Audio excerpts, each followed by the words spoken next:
Sejam bem-vindos ao primeiro Prof. Convida, esse programa criado pela USCS, a Universidade Municipal de São Caetano do Sul, para trazer interatividade, comunicação e informação referente a todos os cursos da pós-graduação da universidade, né? E hoje, para começar, para inaugurar esse programa, eu estou aqui com o meu grande amigo, Paulo Monteiro. O Paulo, que é formado em filosofia, ele é mestre em comunicação e educação, né? Trabalha como coach, consultor, palestrante, professor e recentemente, em abril, lançou o livro A Reinvenção da Empresa. Paulo, muito obrigado, é uma honra tê-lo conosco. Eu que agradeço, muito obrigado pelo convite.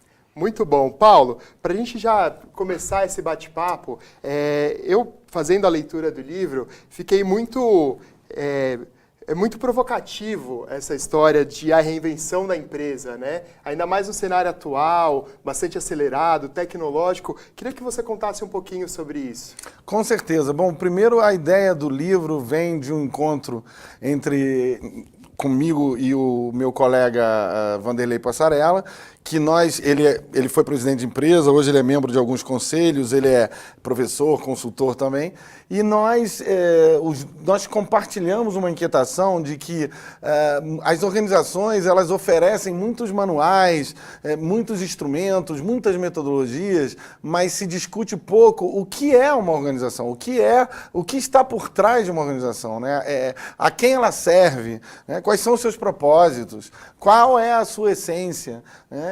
No âmbito maior. Então, a ideia de escrever um livro com esse título, sem dúvida, muito provocador e eu diria até pode parecer meio presunçoso no sentido de a reinvenção da empresa. Nós não queremos oferecer o caminho mágico da reinvenção da empresa. Nós queremos trazer as grandes perguntas, as grandes provocações que permitam as pessoas refletirem sobre o que é isso que é uma empresa que ainda é humana e queremos que continue sendo humana. Com certeza. E aí traz um pouco mais de consciência para essa organização, para essa população que habita esse cenário, né? Sem dúvida, sem dúvida.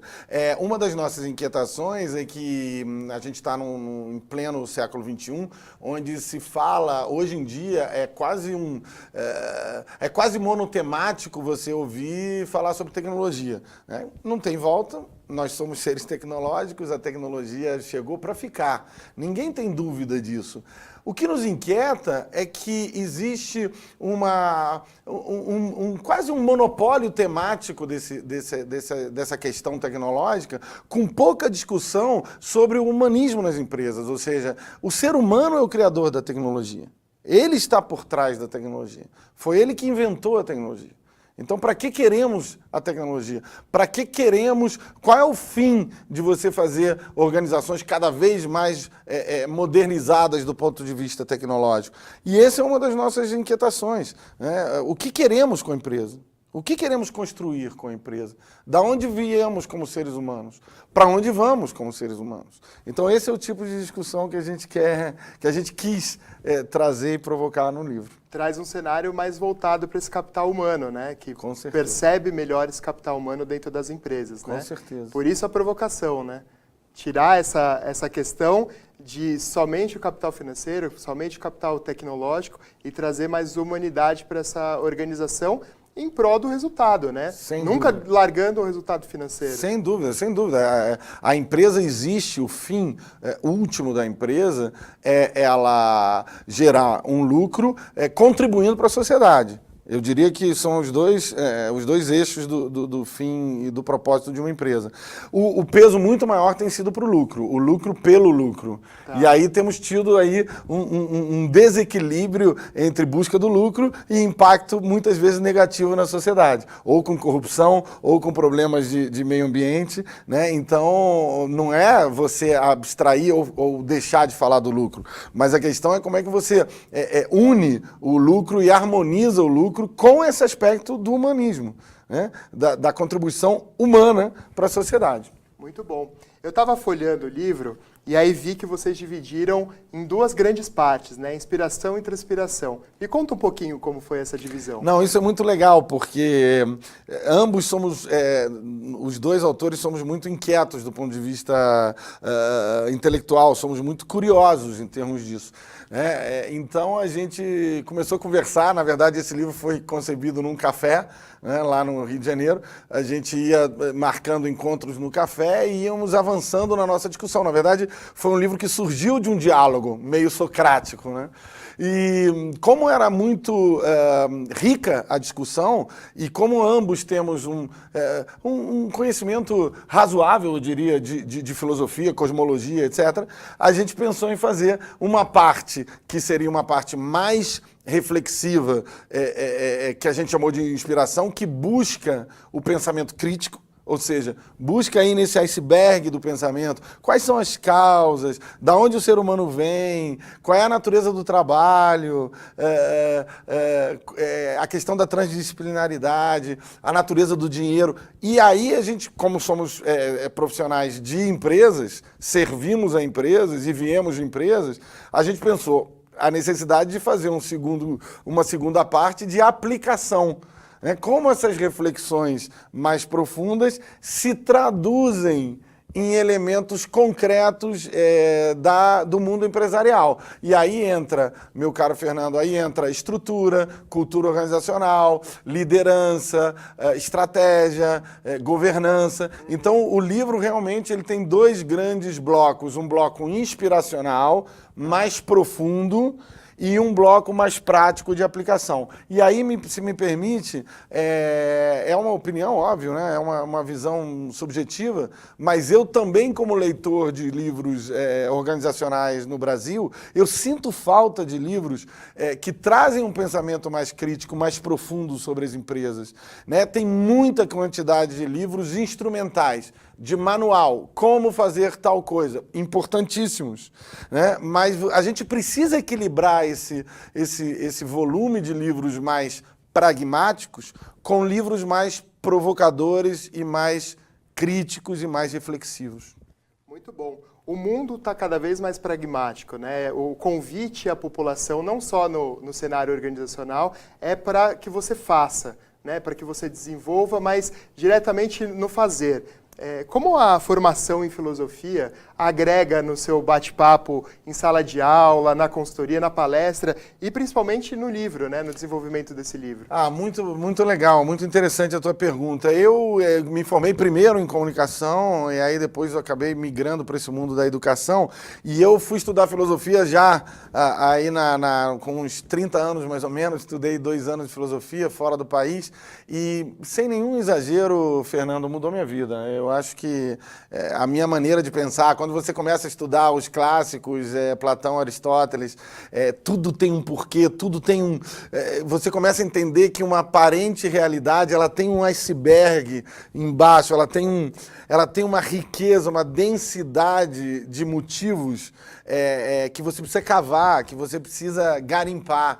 E a filosofia te traz isso, né? Os grandes filósofos, eles não se contentavam com respostas fáceis. Eles iam para as perguntas. Então, o que eu busco fazer na minha profissão como consultor, como professor, como coach? Fazer perguntas. Né? Então, eu, às vezes, em sala de aula, no MBA, eu faço uma pergunta um pouquinho mais complexa, que exige mais musculatura de pensamento, e é engraçado porque alguns alunos ficam mudos, né? Eles ficam... não é porque não pensam, é porque não estão acostumados a fazer um pensamento mais profundo, mais crítico. Por quê? Porque a vida nossa papum, você me pergunta, eu te respondo, né? Porque eu já sei qual é o manual, eu vou lá no manual e te respondo. Então, essa é a forma que eu busco levar a filosofia para o meu trabalho. E foi exatamente o que a gente buscou no livro. Uhum. O primeiro capítulo é um capítulo que traz uma reflexão filosófica. Sim. Vai desde os gregos, aí passa por filósofos modernos para discutir o ser humano, que deveria ser a base de uma empresa. Sim. Então vamos discutir sobre o ser humano para entender o que é empresa. De novo a crítica. Muitos escritos e reflexões empresariais já começam falando da empresa, como se fosse uma realidade dada. Assim, a empresa é isso. É isso? ela não poderia ser diferente, né? Então, a filosofia, ao meu ver, ela é o veículo de um pensamento mais crítico, mais profundo e portanto, mais rico. Nessa linha de ir na contramão e escrever um livro que traz toda essa reflexão, qual que é o feedback que você tem tido desse livro que foi lançado em abril desse ano, né? Já está sendo vendido em todas as livrarias, principais livrarias do Brasil. Como foi esse desafio e como você tem recebido? E de quem, né? Quem tem te dado esse feedback? Essa é uma pergunta muito interessante, porque quando eu estreiei como autor, quando você escreve um livro, quando ele nasce, você cai num limbo inicialmente, né? Porque você pede o feedback para as pessoas e, claro, muitas entram na fila, né? Você sabe como é que é isso. Entra na fila ali para ler. Então, elas não te dão um feedback imediato, é normal. Mas aí você fica...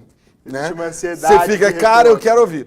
Então, agora os feedbacks surgem, né? E o mais interessante que eu tenho ouvido é o seguinte, pessoas que eu respeito muito intelectualmente, executivos, diretores, inclusive CEOs, presidentes, mas independentemente de cargo, pessoas que eu respeito pela sua visão de mundo, elas têm valorizado no livro exatamente esse aspecto que eu acabei de te falar da profundeza, da profundidade, da capacidade de trazer as perguntas, de mergulhar nas profundezas das questões.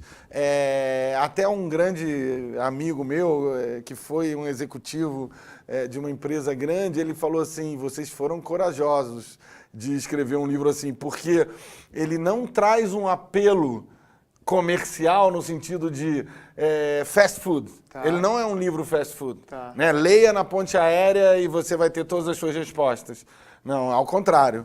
Né? Leia em algumas horas ou alguns dias e você vai ter grandes questionamentos. Legal, é para ser digerido, né? Levado para o dia a dia, né? Eu costumo dizer que ele com um bom vinho é uma boa combinação. E tem que ser Malbec, né? Pode ser Malbec, pode ser um bom espanhol, né, do velho mundo também, mas a filosofia começou também com vinho, né, meu caro Fernando? Dionísio e tudo mais, né?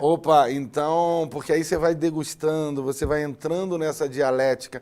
Eu acho que é um livro dialético, ele traz essa dialética socrática, né? Muito bom, muito bom. Esse bate-papo tem bastante pano para manga, né?